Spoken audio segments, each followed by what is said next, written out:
এইগুলা হলো বিদেশি মাছ, বুঝছো? আচ্ছা, এই মাছগুলোর রঙিন করলো কেমনে করিয়া?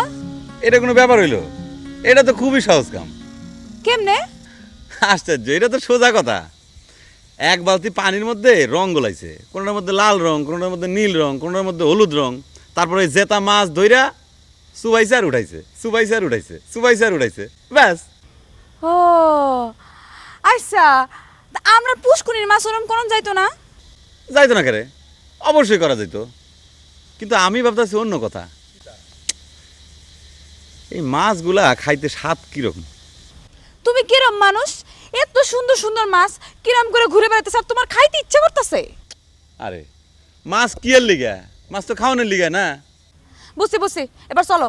তুমি না আমারে কইলা কিতে কিনে দিবা? কিনা তো দিমুই, কিন্তু তার আগে খিদা লাগছে, খাইতে হইব। চলো কোনো জায়গায় গিয়া কিছু খাই লই। আচ্ছা চলো চলো না। কিন্তু আমরা কোন দিক দিয়ে ঢুকছিলাম আর কোন দিক দিয়ে বাইরে হবো? কিটা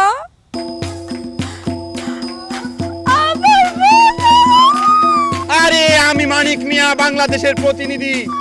এই ব্যাংকক শহরের প্রতিটি ঘাট পথ ঘাট সবকিছু আমি তামা তামা করে ভেজে ফেলেছি, যে কোনো জায়গায় ছেড়ে দিলে আরেক জায়গায় চলে যেতে পারি।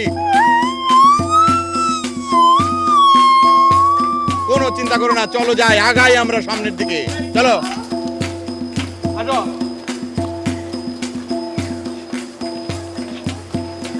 আর কাঁদলো কেন?